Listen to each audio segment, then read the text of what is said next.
Oui, merci beaucoup. Je m'appelle Pasteur Sylvain Longonzo. Je suis serviteur dans une église de la place dénommée Assemblée chrétienne charismatique. Je suis le vice-pasteur du pasteur titulaire Simon Joyeux Twende. J'ai un parcours aussi long, ce n'est pas là que j'ai reçu mon appel. Je viens de très loin. Je suis un vieux dans le ministère.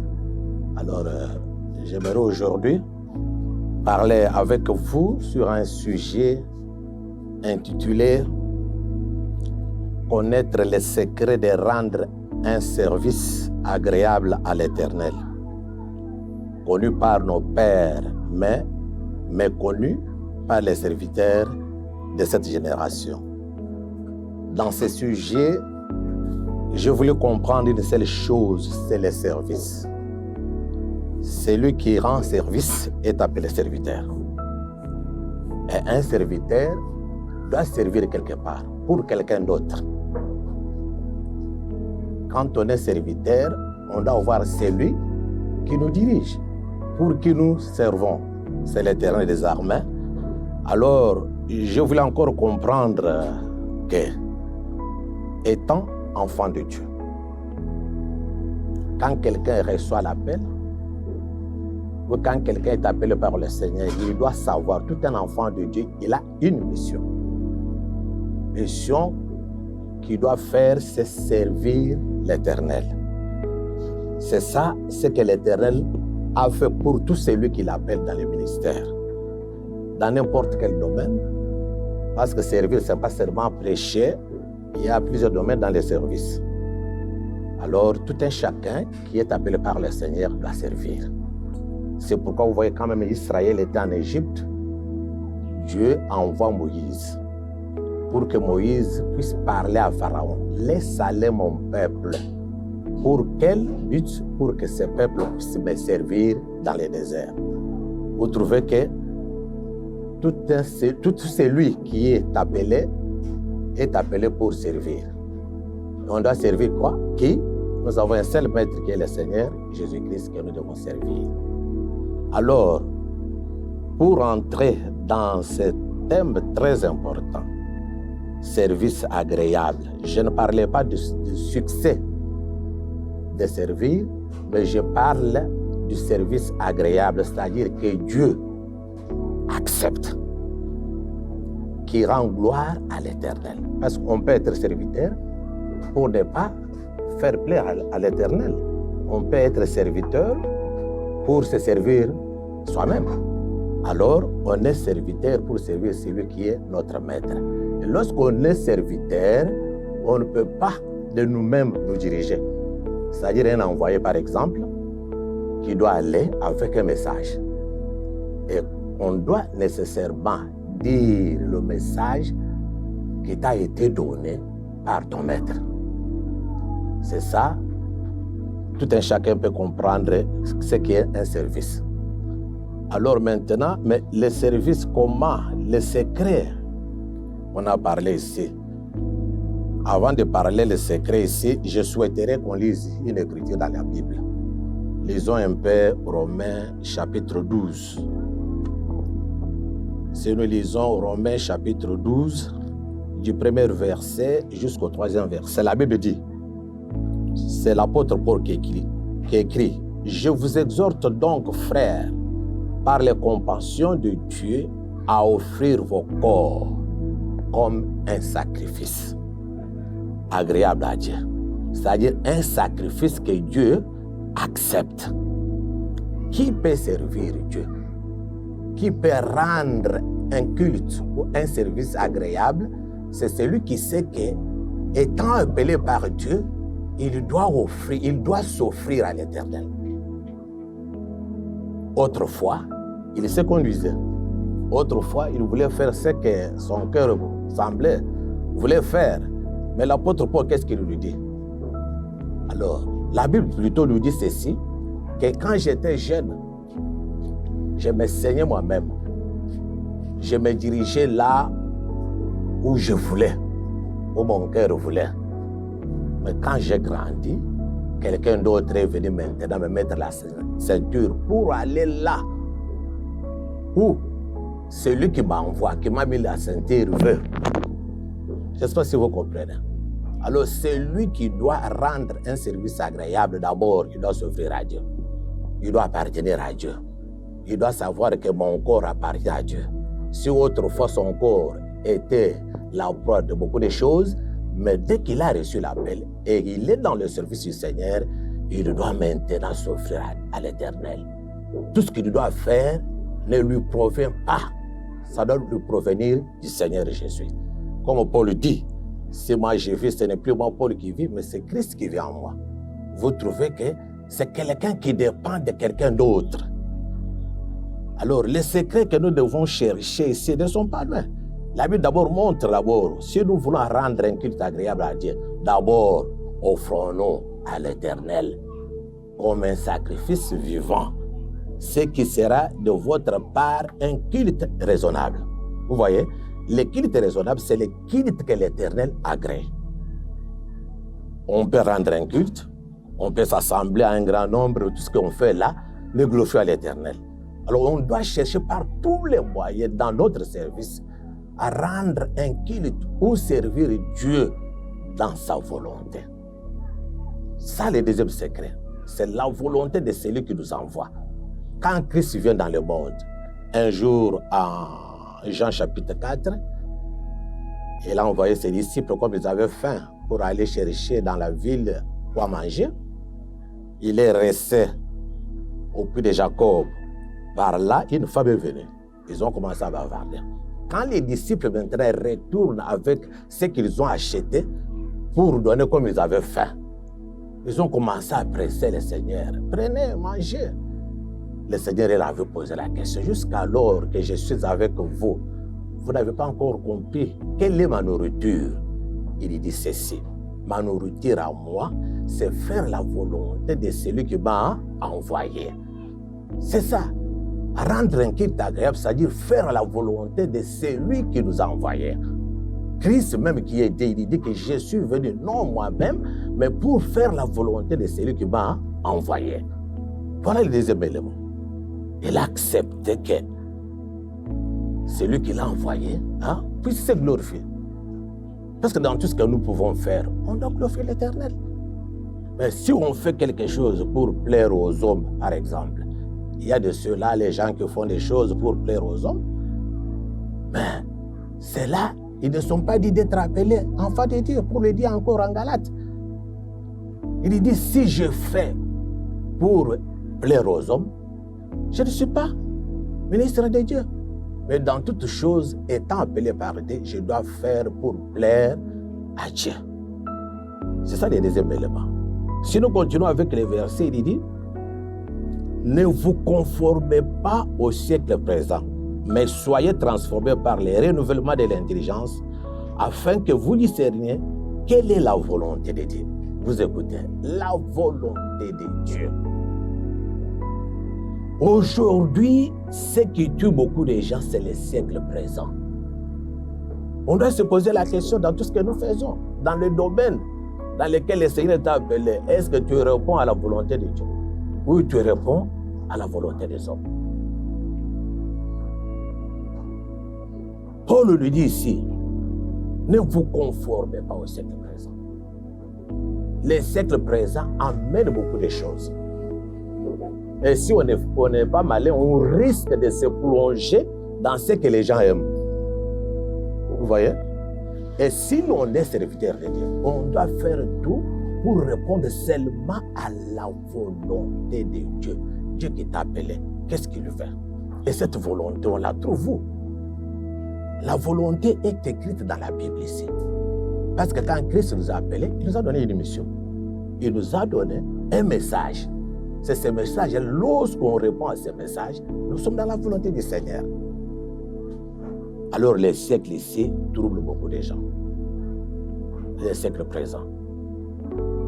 C'est pourquoi vous trouvez beaucoup de gens qui autrefois marchaient bien. Comme Paul dit aux Galates, vous couriez bien. Qui vous a vacciné? Qui vous a ensorcelé? les siècles présents. Que je fasse ceci pour plaire aux hommes. Mais un culte agréable, c'est faire pour plaire à Dieu. Faire la volonté du Seigneur. Un autre élément, comme secret pour rendre un culte agréable à Dieu, pour servir Dieu dans un service agréable, il faut avoir l'obéissance. On obéit à qui? À celui qui nous a envoyés. On obéit à toute la parole du Seigneur.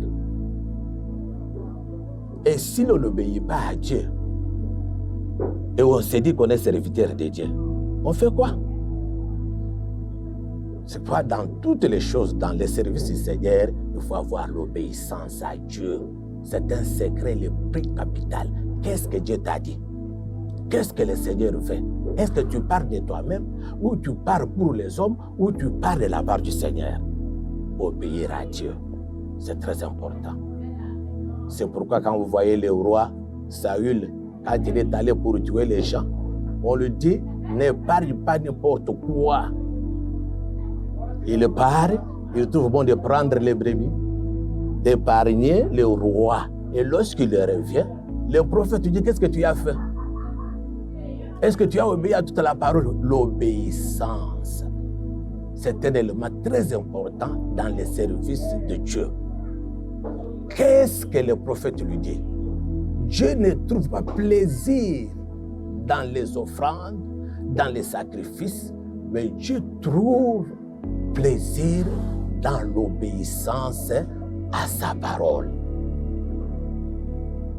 Est-ce que tu obéis à Dieu? Est-ce que tu fais la volonté de Dieu dans ses services?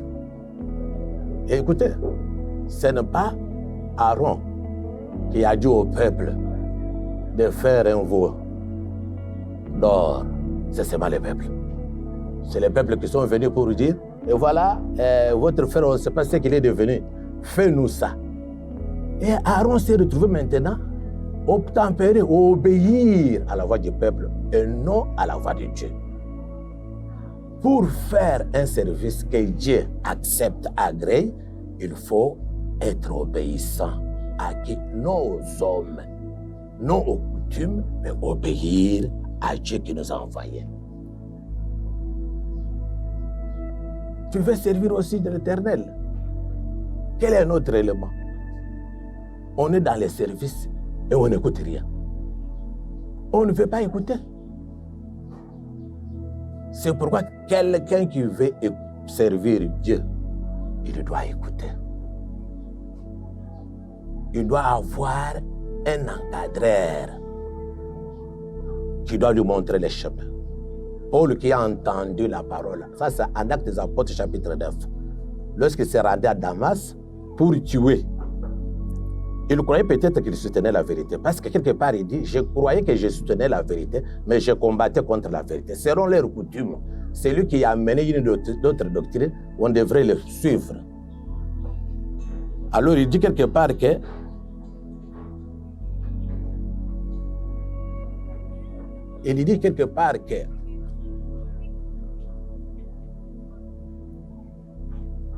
Paul est en train de nous parler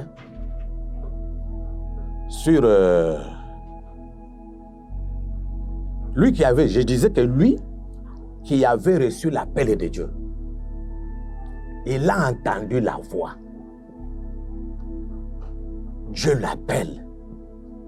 Pourquoi me persécutes? Qui es-tu, toi, le Seigneur? C'est moi, Jésus. Mais avant que Paul fasse quelque chose, il lui a fallu un encadreur. C'est très important encore dans les services.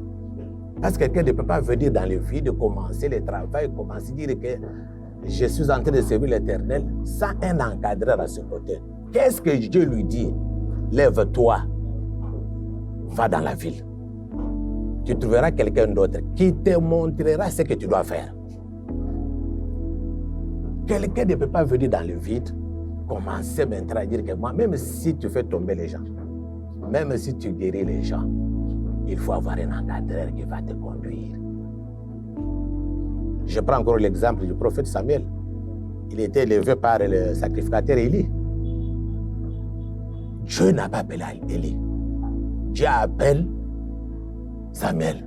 Mais Samuel ne comprenait pas. Pour qu'il soit éclairé, il fallait que l'encadreur puisse lui faire voir.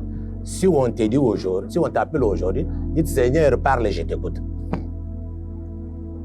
Mais aujourd'hui, c'est très difficile. Les jeunes d'aujourd'hui ne peuvent pas être encadrés. Ce n'est pas seulement quand tu vas prier aujourd'hui, les gens tombent. Quand tu vas guérir les gens, quand tu vas parler dans les langues, quand tu auras un bon langage, tu parles bien, qu'on saura que tu rends service à Dieu. Non. Ce n'est pas ça. Alors, on doit faire tout ça lorsqu'on écoute Dieu. Qu'est-ce que Dieu dit? Celui qui n'écoute pas ne peut pas progresser, ne peut pas avancer. C'est pourquoi dans les services de Dieu, il faut maintenant avoir l'écoute. Il faut avoir un encadreur. Mais dans votre sujet ici, il y a encore un élément que vous dites que cette période a connu les pères. Hein? Mais actuellement, les jeunes gens ne l'ont pas connu. C'est ce que vous dites, non? Oui. On ne peut pas seulement attribuer l'erreur aux jeunes gens. On peut aussi attribuer l'erreur aux encadreurs. S'il y a des faux encadreurs, ils peuvent aussi encadrer mal les jeunes. Prenons l'exemple de la Bible dans le livre d'Esdras, chapitre 3, son 10e verset. La Bible nous fait voir que après 50 ans de l'existence du temple de Jérusalem, on a détruit. Dieu a voulu susciter un roi pour qu'il puisse rebâtir la maison de l'Éternel. Mais qui était là? Il y avait un sacrificateur. Josué était là. Il y avait des gouverneurs. Ils ont cherché des gens pour construire le temple qui a été détruit. Qu'est-ce que la Bible me fait voir? La Bible me fait voir lorsqu'on met les ouvriers pour commencer l'œuvre de la construction, on a installé les jeunes gens de 20 ans au-delà. On les a habillés en costume de sacrificateurs. Qui les avait habillés? Vous voyez le rôle des encadreurs maintenant. Ce n'est pas la faute maintenant des jeunes gens. Hein? C'est la faute aussi des encadreurs. Qui les avait habillés? Qui les avait habillés? Or, il y avait un sacrificateur qui était là. On les a habillés. Est-ce que les sacrificateurs s'habillaient en costume? Non. Il y avait une prescription d'une toge, d'un habit pour les sacrificateurs. Mais pour ces enfants qui ne connaissaient rien, on les habille, mais ce n'est pas les enfants eux-mêmes, on les avait habillés.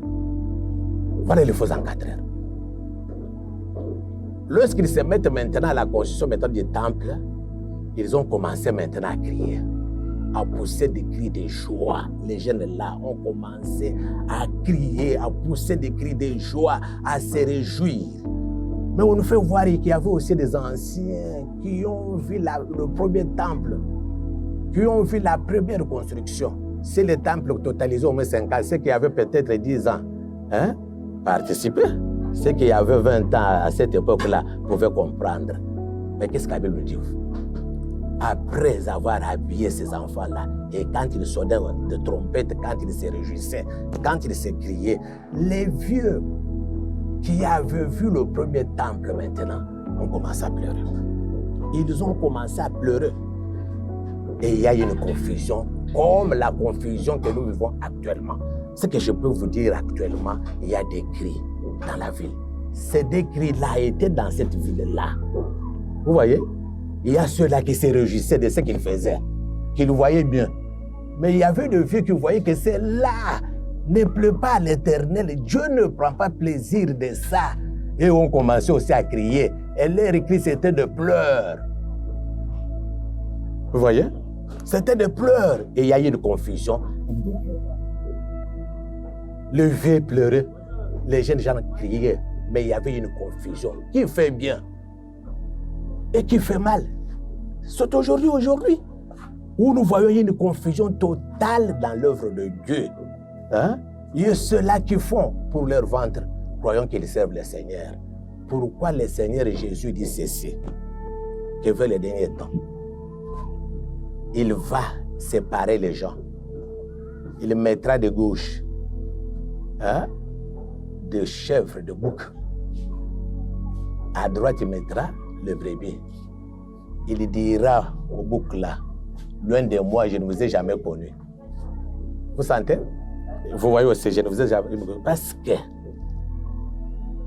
ces gens diront que nous avons fait ceci en ton nom, je ne vous ai jamais connu. Il y a aujourd'hui les gens qui prennent le nom du Seigneur, montrant qu'ils servent le Seigneur, mais qui sont en dehors de la pensée du Seigneur.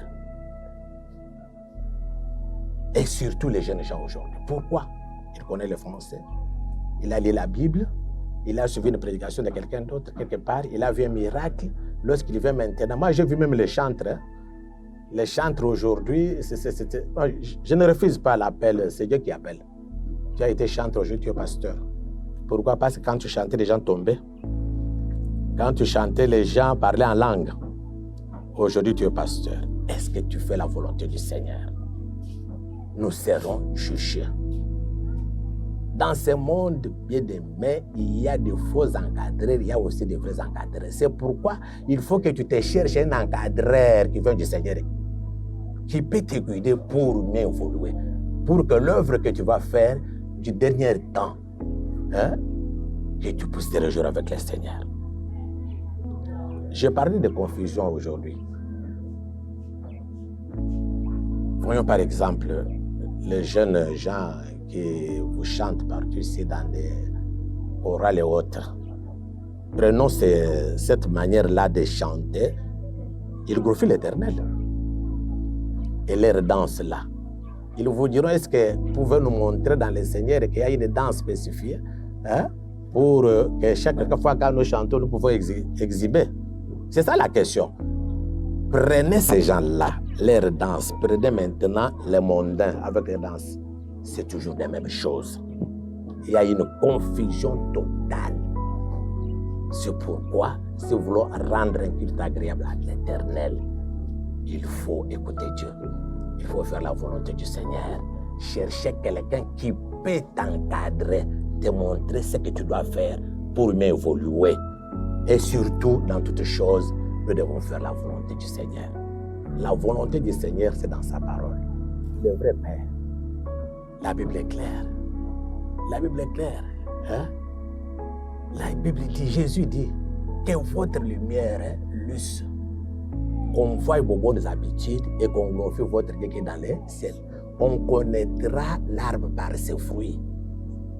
Un homme qui marche dans la... Il y avait un élément que j'avais laissé. C'est toujours la crainte de l'Éternel.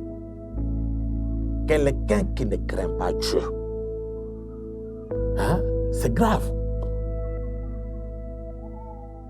Des pistes de solutions, il faut chercher quelqu'un qui peut t'enseigner la crainte de l'Éternel, qui peut te montrer qu'est-ce qu'il faut faire pour que j'avance. Cette question est très difficile aux jeunes gens actuels de demander comment est-ce que moi je peux aussi évoluer. Pourquoi? Parce qu'il prêche bien. Pourquoi? Parce qu'il parle en langue. Pourquoi? Parce qu'il fait tomber les gens. Mais que dirons-nous de féticheurs là qui font tomber les gens? La meilleure chose, c'est l'écoute. On doit seulement écouter Dieu. La seule personne à écouter, c'est Dieu. On écoute Dieu où? Dans sa parole. Et quelle parole? La parole vraie, qu'on ne peut pas mélanger, qu'on ne peut pas associer. Parce que j'ai beaucoup de choses. Les gens vous lisent la Bible et ils interprètent de leur manière.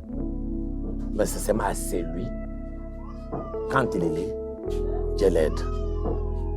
Vous voyez, même Jésus, la Bible dit, c'est à Matthieu que personne ne peut connaître Dieu. C'est seulement celui à qui Dieu va révéler. C'est pas le problème. Il faut qu'on soit révélé pour connaître la Bible. Alors, un seul conseil que je vous donne est d'écouter l'instruction, d'écouter, de demander comment est-ce que je peux évoluer par ceux-là qui ont commencé, qui ont reçu dans l'œuvre de Dieu. Beaucoup de gens, je vais illustrer un exemple typique dans la Bible dont beaucoup de gens sont dans la confusion. Quand il est dans une grande église, quand il est dans l'église telle, quand il est enseigné par tel, c'est ça le bon lieu. Non.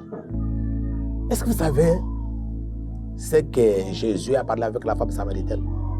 La femme lui dit, comment toi tu nous dis d'aller prier à Jérusalem, mais nos pères ont prié Dieu à la main. La femme avait raison. Et Jésus aussi avait raison. Là où on peut bien prier Dieu, c'est à Jérusalem. La femme dit, non, nos pères ont adoré Dieu à la montagne. Jésus dit, maintenant, ça ne sera ni à Jérusalem. Et si nous sommes à Jérusalem, voulez-vous dire ici au Congo, il n'y a pas de serviteur appelé par Dieu? C'est seulement à Jérusalem. C'est là où on peut prier. C'est là où on doit écouter Dieu. Non, les choses ont évolué. Dieu a commencé là-bas, mais pour le moment, Dieu n'est plus là. Il a tourné le dos là. Dieu est chez nous ici. Mais comment connaître? C'est pourquoi Jésus dit, ça ne serait pas à Jérusalem, ni à la montagne comme tu dis. Mais les vrais adorateurs adoreront le Père en esprit, en vérité. C'est là où il y a la vérité. C'est là où il y a la parole de Dieu. Là où vous entrez, on vous dit quelque chose qui n'a pas de rapport avec la Bible. Et c'est parce que, par intuition, parce que non. Tout ce qu'on peut vous dire, vérifiez-le dans la Bible. Quand là où on communique Dieu sans mélange. Vous comprenez? Beaucoup de gens sont sortis de l'Égypte. Vous voyez? Ils sont sortis de l'Égypte. Dieu dit, aujourd'hui vous devez sortir. Sortez. La nuit, ils sortent. Mais les femmes se sont dit, non, comment nous pouvons partir comme ça? Nous ne pouvons pas laisser la pâte. Ils avaient fait la pâte pour fabriquer des pains.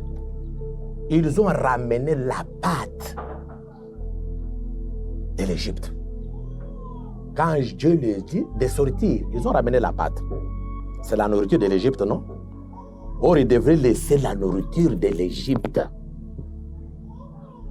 Écoutez encore, lorsqu'ils arrivent devant la mer, avec cette nourriture-là, ils passent par les eaux. Vous voyez? Or, quand vous lisez les eaux là, c'est une forme de baptême. Ils étaient baptisés à Moïse, dans l'eau. Mais abandonner la nourriture de l'Égypte, ils sortent avec la nourriture de l'Égypte. C'est pourquoi beaucoup, nous tous ici, nous ne sommes pas venus du ciel, nous venons de quelque part. Quand nous sommes sortis, on avait une nourriture. Lorsqu'ils arrivent dans le désert, avec cette nourriture, mais la nourriture de l'Égypte a cessé malgré ça. Vous comprenez? La nourriture a cessé. Il faut maintenant chercher une autre nourriture. Quand la nourriture cesse, ils se souviennent, oh Moïse, là on mangeait des concombres. Là on mangeait la viande, Dieu a compris. Dieu leur a donné une autre nourriture. Il y a ceux aujourd'hui qui sont sortis, qui sont venus dans le Seigneur, mais n'ont pas laissé la nourriture de l'Égypte. Ils ont cette nourriture jusqu'alors. Un mélange. Quand on était là, qu'est-ce que le peuple dit? On mangeait. Ce que nous pouvons aussi dire, quand on était là où nous sommes sortis, là où Dieu nous a sortis, on faisait tel. Et ils nous ont ramené ça même dans l'Évangile. Nous devons comprendre que la nourriture doit cesser. Nos connaissances doivent cesser. Ce qu'on connaissait de Dieu là, il faut maintenant s'humilier pour écouter Dieu, pour avoir une nouvelle nourriture, qui est le Seigneur Jésus. Vous comprenez? Oui. Quelque part, il faut cesser la nourriture. Vous tous ici, tout un chacun vient de quelque part. Mais si vous voulez faire mieux, laissez cette nourriture-là. Dieu qui donne va vous donner une nouvelle nourriture. Et la nourriture dont il est question n'est autre qu'un homme. Cet homme-là, c'est Jésus-Christ, qui est notre nourriture. Et là où on ne mange pas Jésus, là où on ne s'habille pas, on ne s'habille pas en Jésus, là c'est rien. Beaucoup de gens se donnent beaucoup de luxe de s'habiller, tout ça, mais qu'est-ce que la Bible dit? La Bible dit, ne donnez pas soin seulement de vos corps, mais en toutes choses, revêtissez-vous de Christ. C'est là où on doit puiser la sagesse de Dieu.